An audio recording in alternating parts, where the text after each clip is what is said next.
Hai semuanya, perkenalkan nama saya Raja Cianjilin Siregar. Saya mahasiswa Fakultas Hukum Universitas Riau.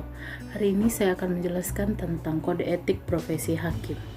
Kode etik profesi hakim adalah aturan tertulis yang harus dipedomani oleh setiap hakim Indonesia dalam menjalankan tugas dan profesinya sebagai hakim. Pedoman tingkah laku hakim ialah penjabaran dari kode etik hakim yang menjadi pedoman bagi hakim Indonesia dalam menjalankan profesinya ataupun menjadi anggota masyarakat yang harus memberikan contoh dan menjadi suri tauladan kepatuhan dan ketaatan terhadap hukum. Asas peradilan yang baik adalah prinsip-prinsip dasar yang harus dijunjung tinggi oleh hakim dalam menjalankan tugasnya untuk mewujudkan peradilan yang mandiri sesuai dengan aturan dasar berdasarkan ketentuan yang ada.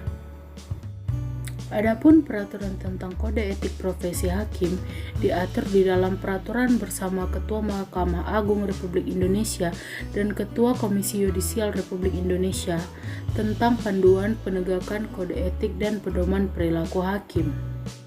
Kewajiban dan larangan bagi hakim dijabarkan dari 10 prinsip kode etik dan pedoman perilaku hakim, yaitu berperilaku adil, berperilaku jujur, berperilaku arif dan bijaksana, bersikap mandiri, berintegritas tinggi, bertanggung jawab, menjunjung tinggi harga diri, berdisiplin tinggi, berperilaku rendah hati, dan bersikap profesional.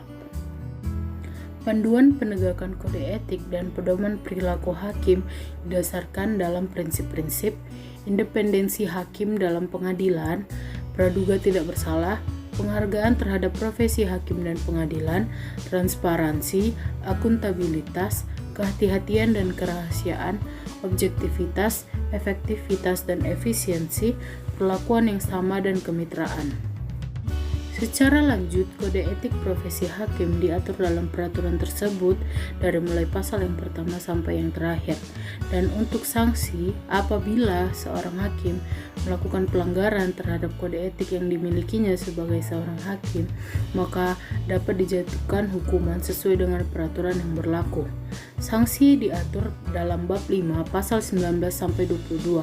Secara ringkas, sanksi ditetapkan menjadi 3 bagian. Sanksi ringan, sanksi sedang, dan sanksi berat. Sanksi ringan dapat berupa peringatan tertulis yang ditujukan kepada hakim yang melakukan pelanggaran kode etik. Sanksi sedang dapat berupa penurunan jabatan atau dijadikan menjadi hakim non-palu. Sanksi berat adalah dapat berupa pemberhentian secara hormat maupun secara tidak hormat. Demikian yang dapat saya jelaskan, lebih dan kurang saya mohon maaf. Terima kasih.